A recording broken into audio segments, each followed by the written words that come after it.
Tudo bem? Sou Júnior, pastor auxiliar na CIB, e eu tô aqui para o nosso último episódio da Jornada em Romanos. Se você gostar, desde já eu peço, deixe o seu like, seu joinha e compartilhe esse vídeo aí com seus amigos, tá bom? Se você precisar, abaixo estão tanto o meu WhatsApp como o meu e-mail, então estou disponível para você, tá ok? Vamos refrescar um pouquinho a nossa mente sobre uma pincelada apenas daquilo que a gente viu na semana passada, na aula passada. Paulo, no capítulo 12, ele nos dá direcionamentos. Nós vimos sobre 4 pontos que mostram no que consiste uma vida de culto a Deus.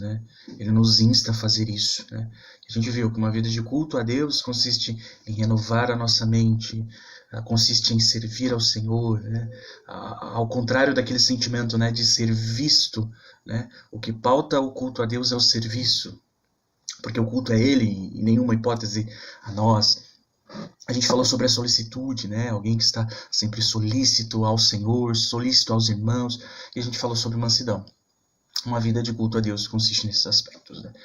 Foi o que a gente trabalhou. É óbvio que uma vida de culto a Deus consiste em mais coisas, mas são elementos que Paulo nos traz no capítulo 12. E a gente viu outros assuntos igualmente importantes no capítulo 13, nos fez pensar sobre o cristão e a cidadania, nos fez pensar no amor como o cumprimento da lei. E a gente falou até mesmo sobre o dia da vinda do Senhor. Nós chegamos então aos últimos capítulos de Romanos.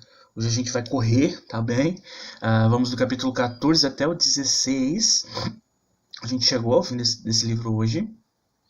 É claro que a gente não vai conseguir pincelar fato por fato. Poucos capítulos nós conseguimos fazer isso.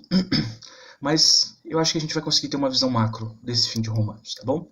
E antes de mais nada, eu quero agradecer. Agradecer você pela sua paciência em me ouvir, você pela sua paciência em perseverar nesse estudo, apesar de mim, tá bom? Foi um privilégio poder servir expondo um pouco desse precioso livro da Palavra de Deus. Ao chegarmos no capítulo 14, a gente percebe que o apóstolo Paulo, ele é alguém que desfruta da sua liberdade cristã. Ele é uma autoridade, alguém que Deus investiu de autoridade.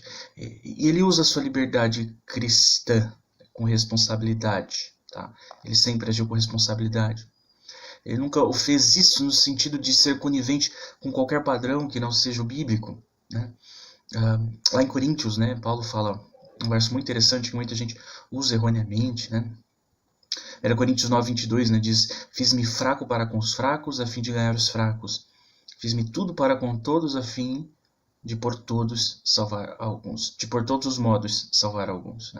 Paulo está falando justamente da gente compreender as pessoas, da gente se adaptar ao meio que nós estamos, da gente adaptar a forma como nós trazemos as verdades eternas. Não é diminuir o conteúdo, não é diminuir os princípios, não é de maneira alguma deixá-los para trás, mas sim compreender com quem estamos, compreender a quem falamos.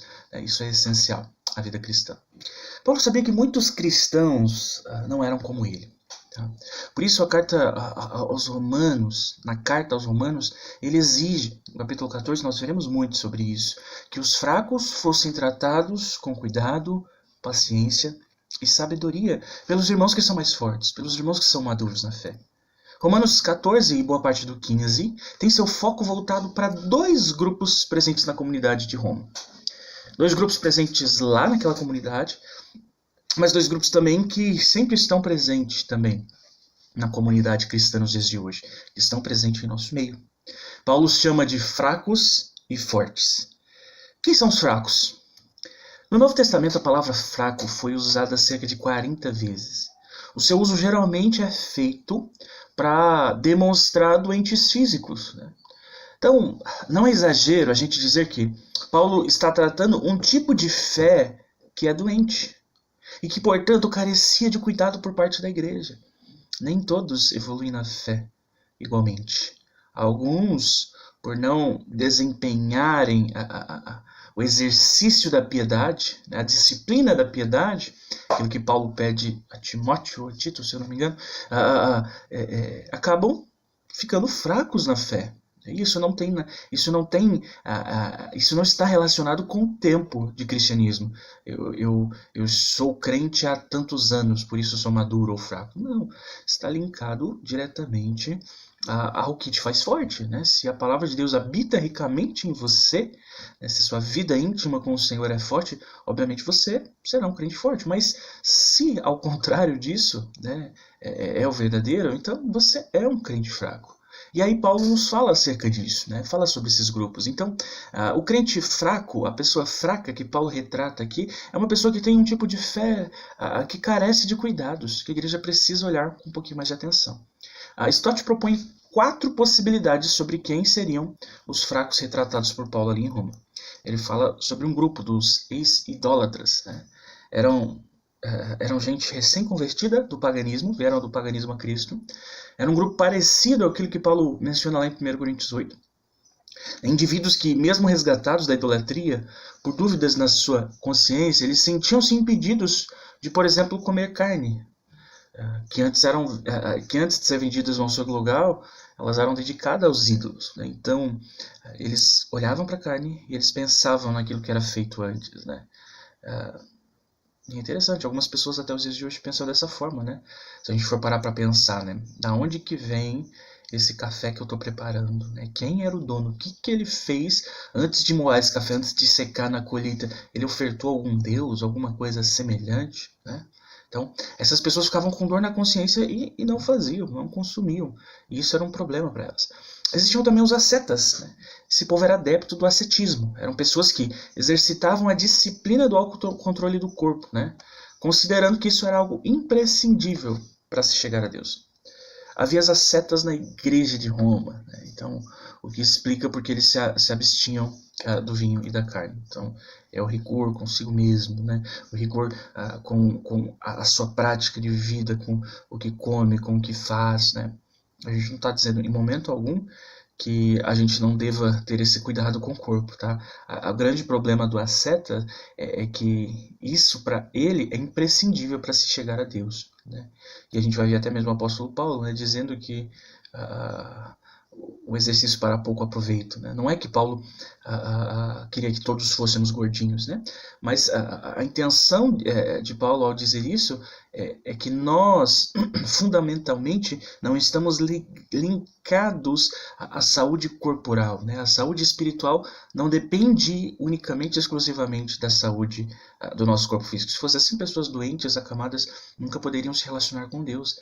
E talvez os maiores exemplos de fé venham de pessoas no leito da morte, pessoas que encaram câncer, pessoas que possuem doenças degenerativas, que mesmo com tudo isso mantêm a sua fé firmes no Senhor, né?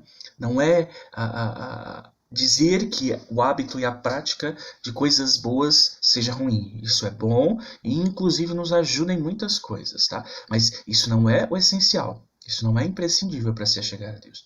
Existia um terceiro grupo também, chamados legalistas. Eram aqueles que consideravam as abstenções como boas obras necessárias para a salvação. Olha só que coisa louca. Então, assim, eles não apenas se abstinham, mas pregavam que a abstenção era fator determinante para a salvação. Se você não se abstém, você não é salvo. Eles não entendiam a suficiência da fé em Cristo Jesus. E existiam também os cristãos judeus. Esses eram, na verdade, a possibilidade mais conclusiva entre a maioria dos estudiosos. Era gente que, apesar de estarem em Cristo, convertidas a Cristo, a sua consciência, tá? Ela era voltada para as regras do judaísmo. A vida inteira foram criadas por aquele rigor. E agora eles pensam naquilo, eles se sentem cobrados por aquilo, por mais que já não estejam debaixo daquele rigor, né? Especialmente referente a dietas e dias religiosos. Ok, os fracos. Quem eram então os fortes?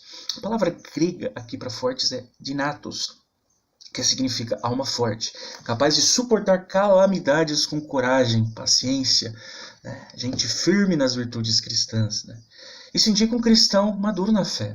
Um cristão maduro na fé e que, por ser maduro na fé, é maduro também no trato com o seu próximo. Ele é justamente oposto ao fraco, ele é diferente do fraco. O que falta no fraco é justamente o que existe no forte.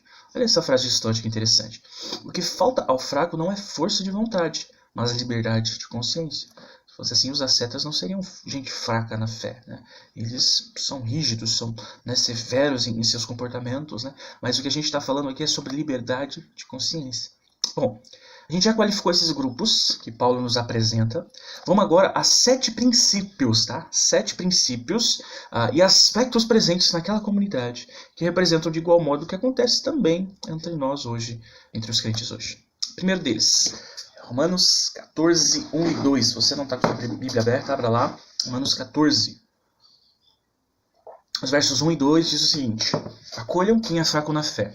Não, porém, para discutir opiniões, um crê que pode comer de tudo, mas quem é fraco na fé come legumes. O primeiro ponto que a gente pode trazer aqui é que nem todos possuem o mesmo grau de fé, tá? Paulo já falou do fraco e do forte, então é explícito que nem todos possuem o mesmo grau de fé. A gente não está falando que seja necessariamente uma fé diferente, mas a gente está falando de uma fé que foi experimentada, que foi provada e aprovada, e de uma fé que ainda não passou por isso. Então, a unidade da igreja lá em Roma, ela estava em xeque justamente porque alguns cristãos maduros estavam se fazendo fracos, né, em suas atitudes. Eles estavam conflitando sem necessidade, e pior ainda, sem piedade com cristãos fracos, com cristãos imaturos. Enquanto um grupo entendia bem, que eram os cristãos fortes, a amplitude do conhecer a verdade e ser liberto por ela, outro grupo tinha sua consciência perturbada diante de algumas questões, e por isso eles não sabiam de fato como agir.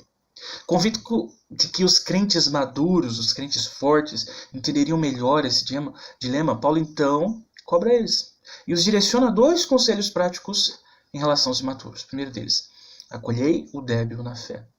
Isso é, aceitem, não rejeitem, aceitem de verdade, na verdade, com boa vontade, aqueles cuja fé ainda é incipiente, né? Ainda são como bebês, que ainda estão no leitinho espiritual, a fala do autor aos Hebreus. Né? Receba-os com amor, os traga para perto, a fim de que eles também cresçam. E um segundo direcionamento de Paulo, um segundo conselho prático aos crentes fortes é: não porém para discutir opiniões. Né? Isso é, a gente não resolve questões de 500 anos em apenas um debate. E ainda por cima, com alguém que está engatinhando na fé, com alguém que nem consegue andar. Paulo então aconselha para que os crentes maduros não entrem em conflitos de consciência pessoal, porque só a exposição paulatina da verdade é que vai transformando a gente. Então não é pela teimosia da nossa insistência que as coisas acontecem.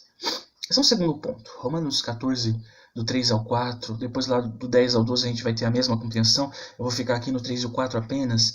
Diz o seguinte: quem come de tudo não deve desprezar o que não come. E o que não come não deve julgar o que come de tudo, porque Deus o acolheu. Quem é você para julgar o servo alheio?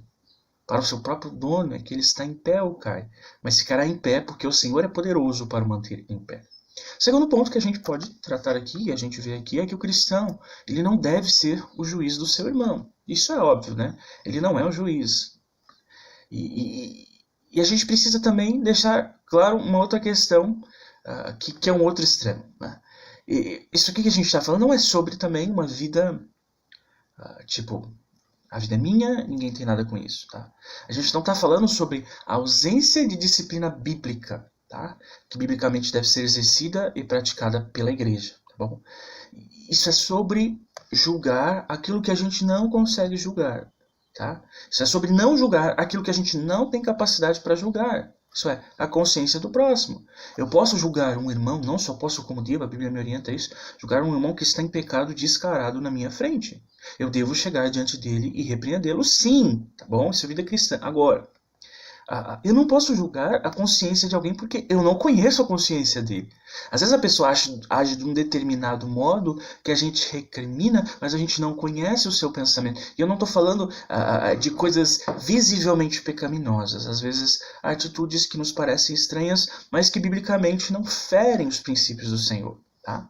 Então, sim, o crente forte come aquilo que lhe agrada e agradece a Deus pelo alimento. Paulo está dizendo. O crente fraco come de acordo com a sua dieta cerimonial, mas ele também agradece a Deus por aquilo. Em ambos os casos, o cristão agradece a Deus. Né? A motivação de ambos diante de Deus, nesse caso, é a mesma. Então, tanto forte como fraco, nesse aspecto, a motivação por trás das decisões, a motivação por parte do cristão deve ser direcionada a Deus. As nossas decisões devem ser para agradar ao Senhor. A gente tem aqui crentes, ambos crentes. Uns tiveram luz e compreenderam a amplitude da graça, outros ainda estão caminhando e até lá agirão talvez de forma um pouco incoerente, de forma que a gente não entenda, mas ambos estão diante da cruz, ambos confiam na graça de Jesus.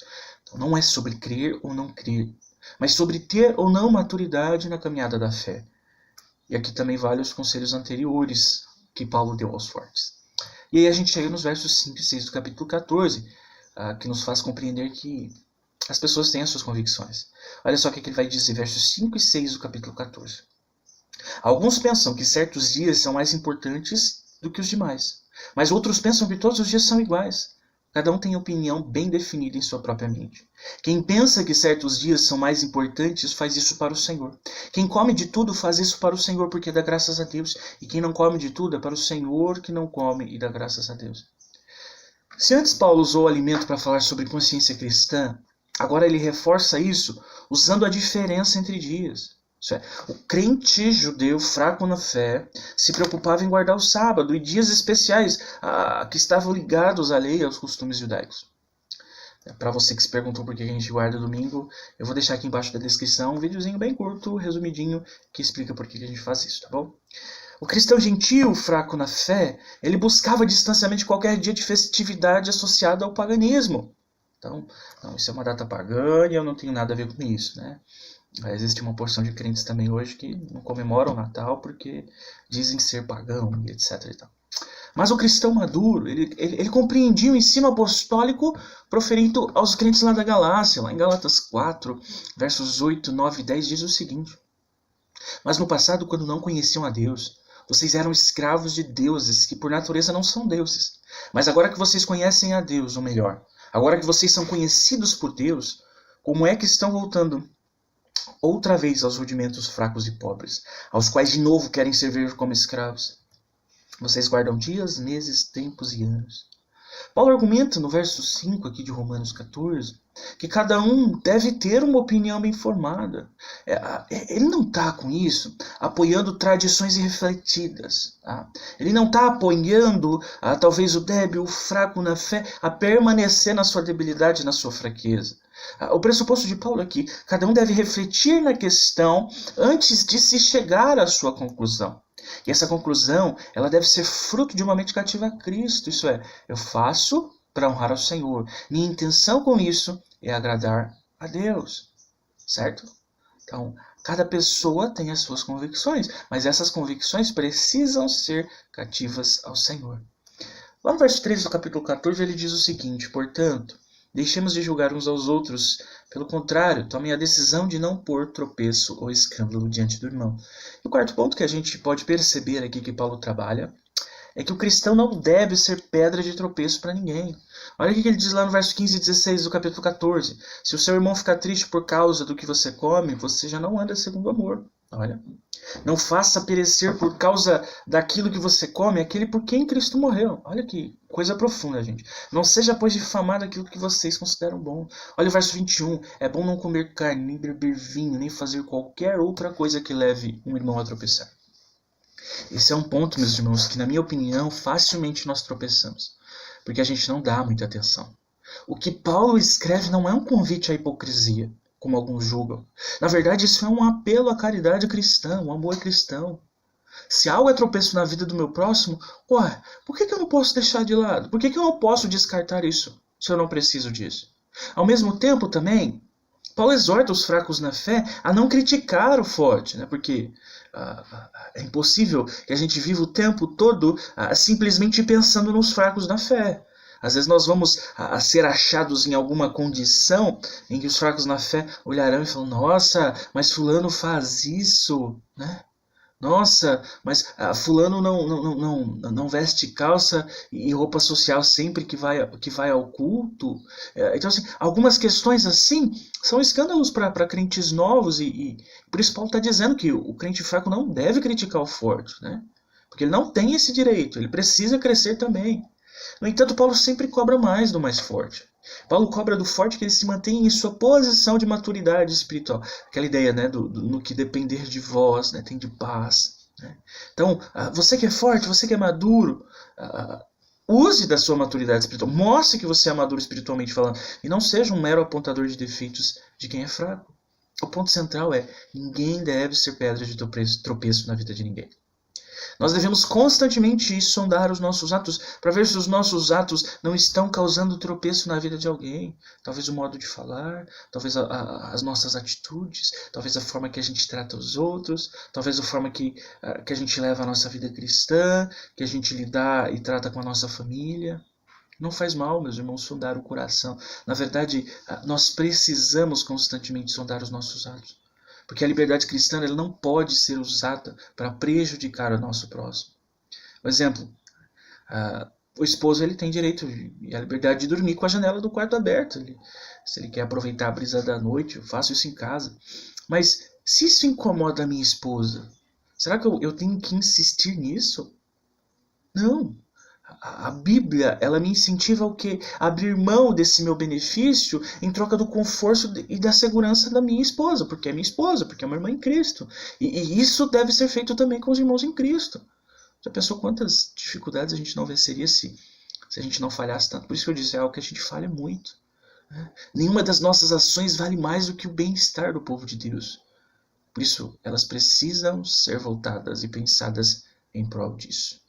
Eu faço isso porque eu acho que é assim, ponto final, e ninguém tem nada a ver com isso. Opa, presta atenção. O povo de Deus tem sim a ver com isso. Você faz parte de um corpo, você pertence a um corpo. E você precisa sim se importar com as pessoas que estão ao seu redor. Quinto ponto. O que é o reino de Deus? 14 do 17 ao 20 diz o seguinte: porque o reino de Deus não é comida nem bebida, mas justiça, paz e alegria no Espírito Santo. Aquele que deste modo serve a Cristo é agradável a Deus e aprovado pelas pessoas. Assim, pois, sigamos as coisas que contribuem para a paz e também para as que são para edificação mútua. Não destrua a obra de Deus por causa da comida. Todas as coisas, na verdade, são puras, mas não é bom quando alguém come algo que causa escândalo. Pensar no reino, meus irmãos. Precisamos pensar no reino. Quantos males a gente não cortaríamos na raiz se pensássemos mais no reino e menos nas nossas vontades. O primeiro argumento forte que Paulo usa a fim de que os crentes maduros suportem os fracos é a cruz de Cristo. Sem ela a gente não partilha de nada. Mas depois de passar pela cruz, nós adentramos no reino. E essa é uma grande motivação. E uma vez que nós somos partes do reino, nós ganhamos não apenas amigos, mas irmãos. E a gente tem irmãos diferentes, irmãos que estão em graus de fé diferentes que o nosso. Não irmãos inferiores, tá? Não é esse o sentido da coisa. Mas irmãos que carecem da gente.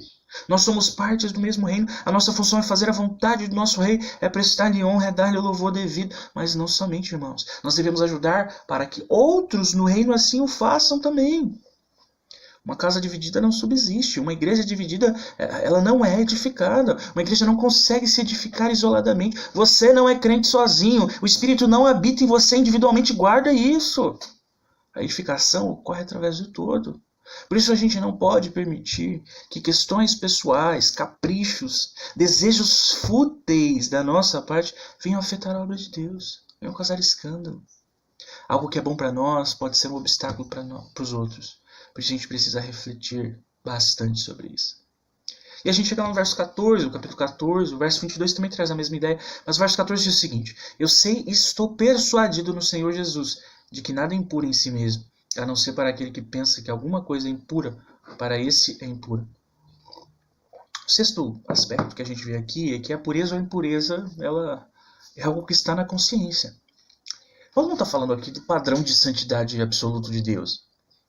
Quando se trata das coisas criadas, fica claro que o fazer por si só e o não fazer é a mesma coisa. Paulo era convicto de que todas as coisas foram criadas por Deus e, portanto, as coisas são boas. Os alimentos, as bebidas que estão sendo discutidas na igreja de Roma, eles são bons porque foi Deus quem os fez. No entanto, nem todo mundo via dessa forma. Nem todo mundo via as coisas assim. E para a pessoa que considera algum alimento ou bebida impura, sua consciência aponta um pecado, do qual ele não quer participar. Por isso Paulo diz que essa pessoa então não pode comer, essa pessoa não pode beber, porque a sua consciência está acusando. Como você vai fazer algo contra a sua consciência? O ponto é, a gente deve ter certeza de que a nossa consciência está limpa diante de Deus. A gente precisa se lembrar de que não podemos fazer nada que cause a queda de um irmão, nesse caso, que é bom para nós pode levar o outro a pecar. Por isso evitemos. Por isso Paulo apela para que não sejamos pedras de tropeço. Mais uma vez, de novo, um clamor à caridade cristã, um clamor ao amor entre os irmãos. E o sétimo e último aspecto que a gente vê nesse primeiro quadro é que a convicção é algo pessoal. Verso 23 do 14 diz: mas aquele que tem dúvidas é condenado a se comer, pois o que ele faz não provém de fé, e tudo que não provém de fé é pecado. Wiersbe, comentarista famoso, diz o seguinte: nenhum cristão pode tomar emprestado de outro as suas convicções para ter uma vida cristã honesta. Não tem como isso acontecer. Pode-se existir tentativas disso, mas de fato isso não existe. A gente precisa crer de fato.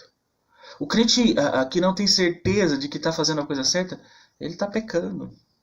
Isso acontece porque a sua fé ela não está em harmonia com a sua convicção. É uma música desafinada o negócio. Embora às vezes isso não seja algo expressamente pecaminoso na Bíblia. Talvez isso não seja algo que a gente veja explícito nos 10 mandamentos. E por isso a gente precisa ter essa compreensão de que convicção é algo pessoal. Às vezes algo fere o outro. E a gente precisa compreender isso. Bom, nós estamos falando sobre a obra de Cristo. O livro de Romanos retrata isso muito bem. E é por isso que a gente vê a forma gradativa que Paulo explica cada aspecto dessa obra gloriosa, né? Começando no Evangelho, na fé salvífica, passando pela complexidade da obra redentora, né? Da onde ela nos tirou. A gente viu as implicações disso pra gente, as dificuldades, as lutas, mas em meio a tudo isso a segurança de estar no Senhor. A gente aprendeu que o Espírito nos capacita, nos conduz em meio a tudo isso. E a razão é glorificar o nome de Deus. Por isso a nossa vida não tem sentido de ser se não for ofertada a Cristo, se não for ofertada a Deus, se não for um culto ao seu nome. A nossa vida deve ser um testemunho da graça e da justiça de Deus. Por isso Paulo nos dá a indicação de como se portar.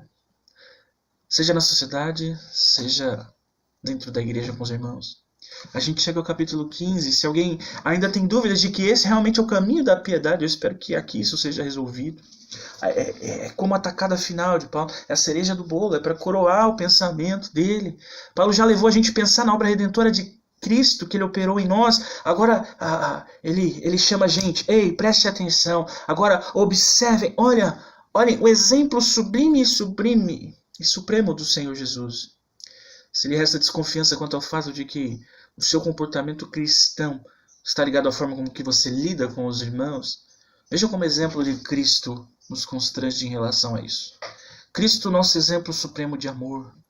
A gente vê aqui do verso 1 ao 6 do capítulo 15 que Cristo suportou os fracos na fé, né? Ora, nós que somos fortes na fé temos que suportar as debilidades dos fracos e não agradar aos mesmos. Portanto, cada um de nós agrade ao próximo, que é bom para edificação, porque também Cristo não agradou a si mesmo. Pelo contrário, como está escrito, os insultos dos que te insultaram caíram sobre mim, pois tudo que no passado foi escrito para o nosso ensino foi escrito a fim de que pela paciência e consolação das Escrituras tenhamos esperança. Ora, o Deus da paciência e da consolação lhes conceda o mesmo modo de pensar uns para com os outros, segundo Cristo Jesus, para que vocês, unânimes e a uma só voz, glorifiquem o Deus e Pai de nosso Senhor Jesus Cristo. Paulo coloca sobre os crentes maduros uma obrigação mais pesada em relação aos fracos, né? Aquele conceito, a quem muito é dado, muito também é cobrado. É importante lembrar que quando Jesus nos chama a fim da gente aliviar os fardos, né? A fim de que os nossos fardos sejam aliviados, ele sinaliza sim que o fardo dele é leve. Então, assim, a vida cristã é infinitamente melhor do que a vida do mundo, mas ela também implica em carregar fardos, bem mais leves que outrora. Mas ainda assim nos restam fardos a serem carregados. Paulo exorta os fortes a participarem das lutas dos fracos. Ele nos chama para vivermos também a dor do nosso irmão, porque Cristo também suportou os fracos. Olha só que 1 Tessalonicenses 5,14 nos diz: exortamos vocês, irmãos, a que admoestem os que vivem de forma desordenada, consolem os desanimados, amparem os fracos. Meus irmãos, suportar e carregar os fardos de nossos irmãos só é possível quando possuímos intimidade com Cristo, quando de fato olhamos para o seu exemplo e queremos segui-lo. Ora, não foi isso que ele fez com a gente? Ele não carregou o nosso fardo? Ele não nos acolheu? Filipenses 2,5 diz: tenham entre vocês o mesmo modo de pensar de Cristo Jesus. A gente precisa pensar como Cristo para agir assim como Cristo. Interessante que Cristo em vida, e aqui Paulo diz isso para a gente com propriedade, ele não se preocupou consigo mesmo. O seu alvo e missão era agradar ao Pai. Por isso foi submisso a Deus, por isso suportou a humilhação, por isso suportou a cruz. Gente, o que nós estamos querendo nessa vida? Às vezes a gente se deixa levar por pensamentos e sentimentos tão mesquinhos. Se nosso bom mestre em tudo foi sujeito ao Pai, à vontade do Pai, quem somos nós para fazer a rota inversa? Para bater no peito, para virar as costas e deixar de me preocupar, porque a minha vidinha está muito bem, muito obrigado. Minha oração é que Deus nos desperte, mas com um coração sincero diante do Senhor. Que tenhamos um coração sujeito e submisso à sua vontade. O amor fraternal, o acolhimento entre nós, meus irmãos, ele revela de fato se somos ou não seguidores de Cristo, revela se somos ou não sujeitos ao Pai. E por favor, pense nisso. Verso 7 do capítulo 15 nos diz: portanto, acolham uns aos outros, como também Cristo acolheu vocês para a glória de Deus. A gente viu aqui de modo claro que Cristo suportou os fracos. E aí a gente vê aqui também, de forma clara, que Cristo acolheu os gentios. Meus irmãos, quando nós somos nutridos por esse pensamento, quando nós buscamos agir como Cristo, as nossas diferenças, elas simplesmente começam a ser resolvidas. Sabe, a vida aqui passa muito rápido. Talvez um benefício de tantos males que o Covid nos traz seja a intensidade dessa verdade. A vida aqui passa muito rápido, a gente não sabe quando será a nossa hora. E por isso a gente não tem tempo a perder, simplesmente ficar vivendo para buscar os nossos interesses. Crente egoísta, gente, é um negócio que eu acho que devia ser proibido de conjugar no português, crente egoísta. Mas existe. Existe. E o pior de tudo é quando a gente começa a sondar o nosso coração e a gente vê atitudes egoístas. A gente tem sido egoísta em tantos aspectos. Por isso a gente precisa se arrepender da forma que a gente tem tratado a nossa comunhão, da forma que a gente tem tratado o acolhimento entre nós. Cristo nos acolheu. Será que a gente tem direito de não acolhermos? Porque eu não gosto, porque eu acho que o fulano é fraco, porque... Gente, não. A gente glorifica a Deus quando nós acolhemos uns aos outros. Então isso implica de que quando a gente não acolhe, a gente desagrada a Deus. E aí, porque a gente não quer desagradar o nosso jeitinho, o nosso mundinho, o nosso querer mimado, a gente desagrada a Deus. Está na hora da gente renunciar, está na hora da gente deixar a nossa própria vontade e de uma vez por todas, em humildade, reconhecer onde temos errado, que temos feito, e se sujeitarmos a Cristo, se sujeitarmos a Deus. Nós vivemos em comunidade e a gente precisa ter coisas em comum. O exemplo de Cristo é o nosso modelo. E a gente faz isso não porque isso é sempre agradável, mas porque a gente sabe que quando a gente age assim, a gente glorifica a Deus. E essa é a nossa maior motivação. A gente chega de fato, então, agora na última sessão do livro de Romanos. A gente sabe que o ministério de Paulo foi extremamente relevante. Ele foi um verdadeiro baluarte da verdade por conta do seu testemunho valoroso, né? Testemunho contagiante, a sua pregação contagiante do evangelho aos gentios. E a fim de que o Deus da esperança enchesse aquela igreja de alegria, de paz, de gozo, Paulo escreveu a eles. Né? Quando Paulo explica a sua motivação, a gente percebe um pouco do caráter do seu ministério. Olha só os versos 15 e 16 do capítulo 15 diz: entretanto, eu lhes escrevi em parte mais ousadamente, como para fazer com que vocês se lembrem disso outra vez, por causa da graça que me foi dada por Deus, para que eu seja ministro de Cristo Jesus entre os gentios, no sagrado encargo de anunciar o evangelho de Deus, de modo que a oferta deles seja aceitável, uma vez santificada pelo Espírito Santo. Paulo era ciente de que o seu chamado era importante. Ele era ciente disso. Ele era ciente da sua responsabilidade. Ele era ciente da grandeza do seu encargo. A sua ousadia vinha da convicção do seu chamado, da autoridade de Deus através do Espírito. A sua responsabilidade era levada a sério, porque ele sabia que a edificação da igreja lhe fora concedida em mãos. Ele era o apóstolo dos gentios.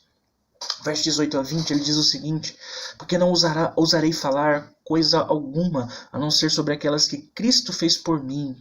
Olha só o caráter do ministério de Paulo, que coisa preciosa, meus irmãos. Para conduzir os gentios à obediência por palavras e por obras, por forças de sinais e prodígios, pelo poder do Espírito de Deus. Assim, desde Jerusalém e arredores até o Ilírico, tenho divulgado o Evangelho de Cristo, esforçando-me deste modo, por pregar o Evangelho, não onde Cristo já foi anunciado, para não edificar sobre ele alicerce ali. Paulo tinha um ministério assim, esse era o caráter do seu ministério. Mas Paulo também narra um pouco dos seus planos, e ele pede então para que a igreja o acompanhe em oração, para que a igreja lute junto com ele. E ele diz o seguinte lá no verso 30 do capítulo 15: Irmãos, por nosso Senhor Jesus Cristo e também pelo amor do Espírito, peço que lutem juntamente comigo nas orações a Deus em meu favor. A gente chega então ao capítulo 16, Paulo aqui faz a recomendação de uma irmã preciosa, pede para que a igreja de Roma auxilie ela, e na sequência ele faz então uma porção de saudações e dá os seus últimos conselhos. Capítulo 16, do 17 ao 20, diz o seguinte: Irmãos, peço que notem bem aqueles que provocam divisões e escândalos, em desacordo com a doutrina que vocês aprenderam. Afastem-se deles, porque esses tais não servem a Cristo, nosso Senhor, e sim ao seu próprio ventre. Com suaves palavras e lisonjas enganam o coração das pessoas simples, pois a obediência de vocês é conhecida por todos. Por isso, me alegro por causa de vocês. Quero que sejam sábios no que diz respeito ao bem e simples no que diz respeito ao mal. E o Deus da paz, em breve, esmagará Satanás debaixo dos pés de vocês. A graça de nosso Senhor Jesus esteja com vocês. É interessante, Paulo vai dar uma última admoestação, Paulo vai falar uma última coisa. É interessante porque às vezes a gente alerta sobre os perigos dos mestres maus, dos falsos profetas, e tem gente que acha que isso é exagero. Paulo, no fim de uma carta, depois de fazer uma porção de saudações, parece que ele... Opa, peraí, olhem só, cuidem-se para algo importante. Gente, as preciosidades que nós encontramos na palavra de Deus, elas não podem ser negociadas. Pessoas que negociam a palavra não merecem a nossa atenção, portanto se cuide. Gente que inventa outra doutrina que não aquela que está na palavra não merece sequer os nossos ouvidos, nem sequer um segundo de nossa atenção. Não merecem o respeito aos títulos que dizem possuir. Pessoas que causam divisão, escândalo, que com suas vidas rasgam a palavra. Gente assim nem sequer procede de Deus. Podem ter títulos, podem se intitularem, mas nunca serão servos de Deus. São servos de si, vivem em busca de almas famintas por fartarem seus corações incautos. Enfim, a nossa esperança é que em breve, um dia tudo isso vai acabar. Mas até Cristo voltar, vigie, seja sábio. Fique de olho aberto, bem aberto. Jamais se deixe levar por falsos mestres, por falsas igrejas e por suas falsas doutrinas e ensinos. Paulo faz mais saudações e chega então à doxologia. E aqui a gente podia facilmente gastar uma aula inteira, mas a gente não tem esse tempo. No entanto, a gente pode pensar um pouco sobre. Versos 25 ao 27 do capítulo 16, as últimas palavras de Paulo em Romanos. Ora, ao Deus que é poderoso para confirmar vocês, segundo o meu evangelho, e a pregação de Jesus Cristo conforme a revelação do mistério guardado em silêncio desde os tempos eternos, e agora tornou-se manifesto e foi dado a conhecer por meio das escrituras proféticas, segundo o mandamento do Deus eterno, para a obediência da fé entre todas as nações. A este Deus único e sábio seja dada a glória por meio de Jesus Cristo para sempre. Amém. No fim da carta, Paulo dirige louvores àquele que é digno de louvor. Paulo é grato àquele que de fato devemos toda a gratidão. Paulo rende louvores e ações de graça a Deus porque a sua sabedoria é algo imensurável, é algo maravilhoso demais. Ele reafirma o poderio de Deus de estabelecer a sua igreja, de fortalecê-la, de trazer o seu povo à maturidade, à fortaleza, guiar o seu povo na verdade, na santidade, na coragem, na unidade. E o fundamento disso tudo, o segredo para isso tudo é Jesus. Ele é o meio pelo qual Deus faz tudo isso. E Ele nos revelou a Cristo, isso é muito precioso. Desejo, meus irmãos, que haja em nós um contínuo sentimento de louvor a nosso Deus, porque pelo seu poder, o poder que Ele nos fornece, nós fomos feitos seus filhos. E a gente é confirmado através do Espírito nisso até os dias de hoje. Nós temos essa segurança. Louvor a Deus, louvor contínuo, porque pela provisão do Evangelho, através da pregação, da revelação da palavra, Deus continua nos alimentando, continua nos suprindo. Louvor a Deus porque pelo resultado da obediência que vem pela fé entre os povos, Temos visto vidas sendo transformadas. Fomos transformados. Louvor continua ao Senhor pelo fim supremo de nossas vidas, que é o seu louvor, que é dar glória eternamente por meio de Jesus Cristo. E saiba, quanto mais alegria encontramos a Deus, mais alegria nós temos. Que Deus nos abençoe.